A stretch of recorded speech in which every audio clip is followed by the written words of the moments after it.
너무 바빠 아침 뉴스 놓치셨습니까? 이거 하나만 알고 가자. 하나 알려드립니다.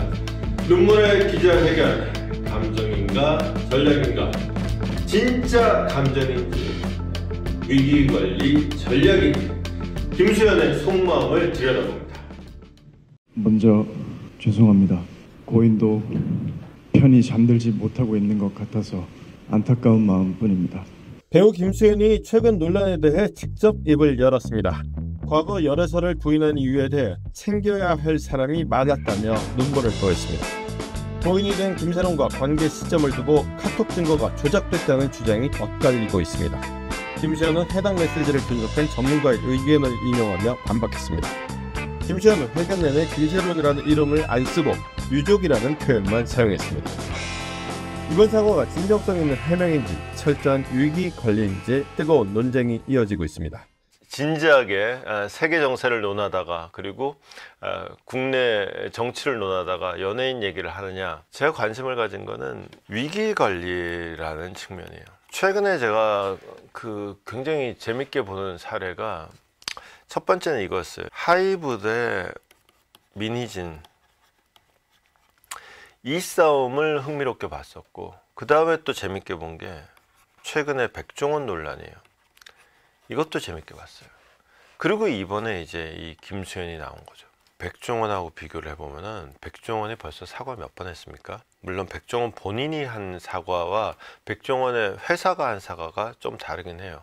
그리고 백종원이 이제 공식 석상에 나섰다가 다른 자리에 갔다가 사과한 거를 이거를 사과 횟수에 넣을지 말지는 그것도 좀 논란의 여지가 있기는 한데, 문제는 자 어쨌거나 김수현은 앞으로 또 할지 안 할지 모르겠는데 한 번 했어요. 한 번.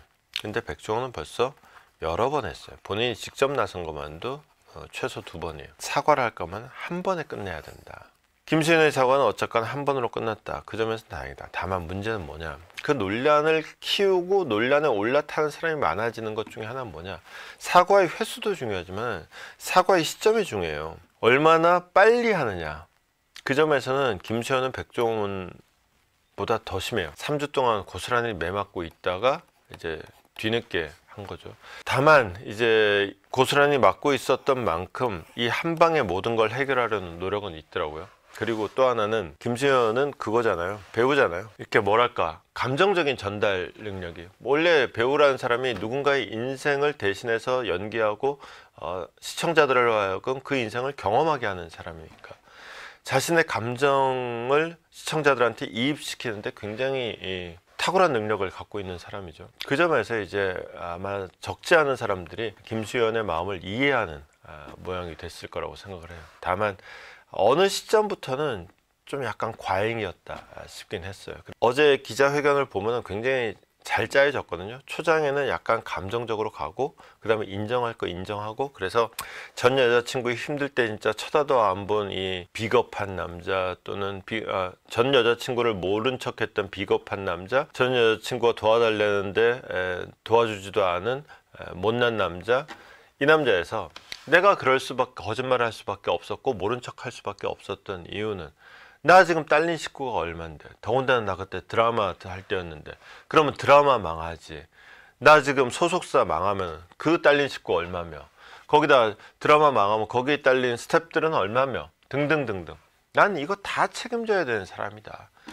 그러면서 나는 어제 이 말 딱 한마디를 꼽으라면 저는 그 말이 제일 와닿았어요. 그러니까 내가 거짓말해서 이 지금 시궁창에 빠져 있는데, 나는 지금 다시 선택하라 그래도 미안하지만은 김세론이라는 연애 안 했다고 또 거짓말 할 것 같다. 왜?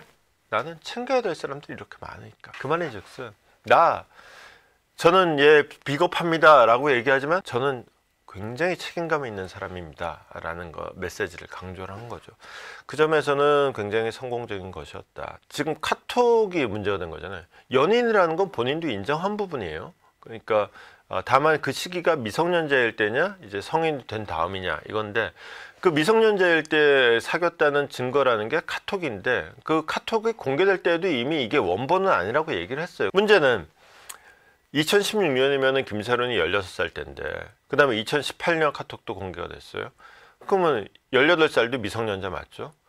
미성년자 때 이런 대화를 주고받았단 말이야. 그리고 요거 먹을 대로 다 먹었는데, 이거 전문가한테 보여줬더니 이 2018년, 이게 난지 아닌지를 떠나서 이 2018년의 카톡과 2016년의 카톡은 서로 한 사람이 다른 사람이다.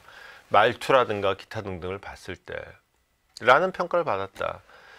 이거 조작이다. 그러면서 하는 얘기는 뭐냐. 또 하나, 어제 김수현은 김세론의 이름을 거의 얘기를 안 해요. 대신에 유족들만 파고듭니다. 김세론은 그냥 고인이라고만 표현해요. 김세론의 이름을 딱 떠올리는 순간, 이게 코끼리는 생각하지 마잖아요.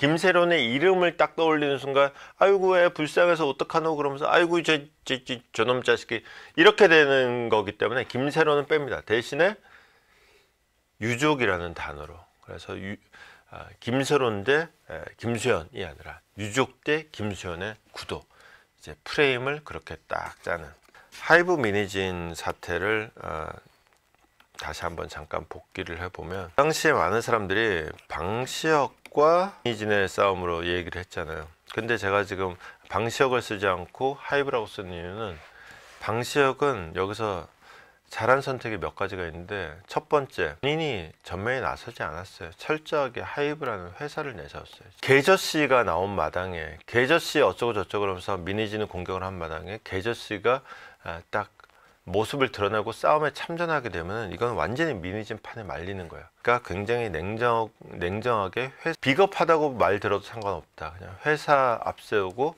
방시혁이라는 계저씨는 등장하지 않는다. 미니진이 싸움을 여기까지 끌고 올 수 있었던 건 뭐냐? 계저씨 때문이에요. 참 듣도 못한 희한한 기자회견 한번 해가지고, 그때 미니진은 뭐가 됐냐? 방시혁은 강자, 그리고 가해자, 자기는 약자, 피해자가 된 거예요. 그래서 본인이 피해자의 위치를 선점하면서, 사실은 지금까지 사실로 드러난 것만 봐도 하이브가 방시혁이 피해자예요. 회사 입장에서 보물 산업 기밀 들고 튀는 산업 스파이 노릇하려다가 딱 걸린 거잖아요. 근데 기자회견하면서 본인이 약자, 피해자 자리를 잡으면서 싸움을 여기까지 끌고 올 수 있었는데, 웬걸 상황이 오다 보니까 이쪽이 피해자였네가 되는 거죠. 강자를 향한 시선은 썩 좋지가 않다. 대한민국 사회라는 게, 강자의 자리를 선점하고 있는 사람은 여론전에 불리하다라는 거예요. 그러니까 여론전을 안 하고 그냥 사실관계로만 얘기하자, 법으로만 얘기하자. 결국은 뒤집기에 성공할 수 있었던 거죠. 그러고 보면 어제 기자회견은 상당히 나름대로 성공적이었다. 다만 이 감정 과잉이라는 부분이 여전히 논란이 돼서 실망한 팬들의 마음을 돌려세우는 데는 꽤 성공했을 거예요. 근데 그냥 김수현이 뭘 하든지 간에 뭐 난 모르겠다, 그냥 굿이나 보고 떡이나 먹을란다 라는 대중들한테는 뭔가 좀 부족했다. 그러니까 이거는 좀 태생적인 한계가 있어요. 그러니까 내가 뭔가를 했다는 걸 증명하는 거는 오히려 쉬워요. 내가 뭔가를 안 했다고 증명하는 게 참 힘들어. 그게 이제 김수현으로서는 태생적인 한계였긴 했는데, 사실 어제 기자회견에서는 그래도 그 정도면 얻을 만큼은 다 얻었던 게 아닌가 싶기도 합니다. 오늘도 밝혀본다 2시경 너머의 진실, 복잡한 세상 단 하나의 눈, 기자의 시선이 그려낸 통찰, 뉴스 그 너머 맥을 짚는다 강산구의